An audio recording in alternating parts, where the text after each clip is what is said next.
Moving on to race number 9. Of course, this will be again on Saturday.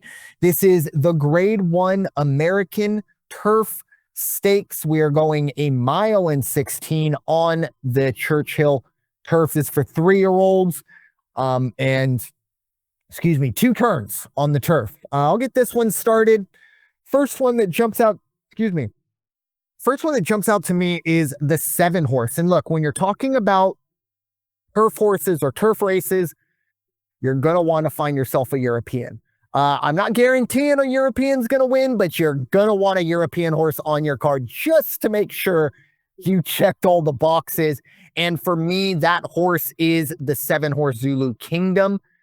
This is a big step up in class, but has ran with the big boys, of course, going back to last year in the Breeders Cup Juvenile Turf, was 4-1, and didn't run terribly well. But again, it's the Breeders Cup, not everything, especially juveniles as well. Very difficult. This year, got its win, not terribly impressive, but a career best 82 on the turf. I really do think Zulu Kingdom at 4-1, a lot of value there. New Century is 3-1 in this one. I don't really like the value here. And really this horse has kind of struggled in its last 2 runs. Ran in the Breeders' Cup Juvenile Turf, as I kind of mentioned earlier. Finished 2 lengths off the lead. Not a terrible run, but was expecting to be maybe a little bit closer, or at least get in the money. And then at Newmarket in Great Britain this year, was a 4.5 to 1 favorite. Didn't run very well. Only ran a 99 time form, which I think is like an 85 buyer equivalent. So I kind of threw New Century out of there, and then I started to build underneath Zulu Kingdom. The 10 horse Iron Man Cal. Obviously, I would have to imagine this is a nod towards Cal Ripken, or else that's the greatest coincidence in baseball and horse racing history. But you got Alberto Fresu and Philip D'Amato. Nearly shocked the world last year at 29 to 1. Lost out to Henry Matisse in the Breeders' Cup Juvenile Turf, only by a neck. This horse, that would have been one of the bigger upsets of Breeders' Cup weekend. It is the first run of the year. I'm excited to see what Iron Man Cal can do. 9 to 2. I want to see that number get up a little bit more for it to make it onto my card, just because, again, big question marks going from 29 to 1, in a Breeders' Cup, to now 9 to 2. We'll see. And then finally, the 6 horse Maximum Promise.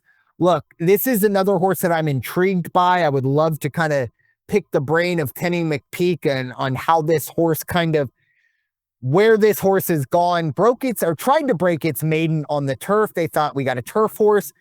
Didn't go well. Put it on the dirt. Broke its maiden. They said, hey, we got something good here. Put it in a grade 3. Realized, maybe it isn't a dirt horse. Back onto synthetic. Hasn't won on synthetic. So guess what? Where are we going? Back onto the turf. So I don't know. Again, 20 to 1.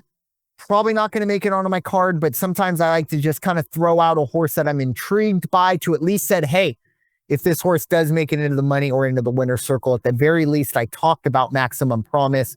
I really, really do think we could possibly see a good little run out of Maximum Promise. Kenny McPeak, of course, is the owner. And then, of course, you do have Maximum Security as the sire. So love the pedigree there. Raider Jim, what are your thoughts on the Grade 1 American Turf Stakes? Yeah, I mean, a pretty fair-sized field in this one, but, you look, and you can see that by far and away, it's number 7, Zulu Kingdom, Chad Brown, Flavien Prat, mint to the winner's circle in the Grade 2 Pilgrim. As you noted, it came in, did not have a good running in the Breeders' Cup Juvenile Turf. Then we have number 3, New Century. I like Zulu Kingdom for the exact reason you led with. It's going to be the horse from Great Britain, or it's going to be the horse from Ireland that is going to win this race. New Century at 3 to 1. Brandon Walsh, trainer. Irad Ortiz is going to be the jockey. But that might be my 3rd pick, because I am really strong on number 10, Iron Man Cal. at 9-2. You said it, what that horse almost did in the Breeders' Cup and what it did accomplish in the Breeders' Cup. We all know Phil D'Amato because of his tie to Del Mar. We get to see his training magic year in and year out, and I have a feeling they're going to put on quite a race come race 9, the American Turf Stakes on Saturday. Classic of Course is an interesting horse. Mediocre speed, but is starting to step up a little bit. Hasn't done anything more than a black type, but there's something about that horse, and it could be that Frankie Dettori is going to be riding this horse. And anytime you put him on the back of a horse that's got potential, he's going to get the most out of it. So at 20-1, there's your big value horse, but keep an eye on Classic of Course in this race. Yeah, it's going to be a very interesting American Turf. As you mentioned, the speed numbers and the tote board don't always kind of match up on this one. This is a lot of value throughout, but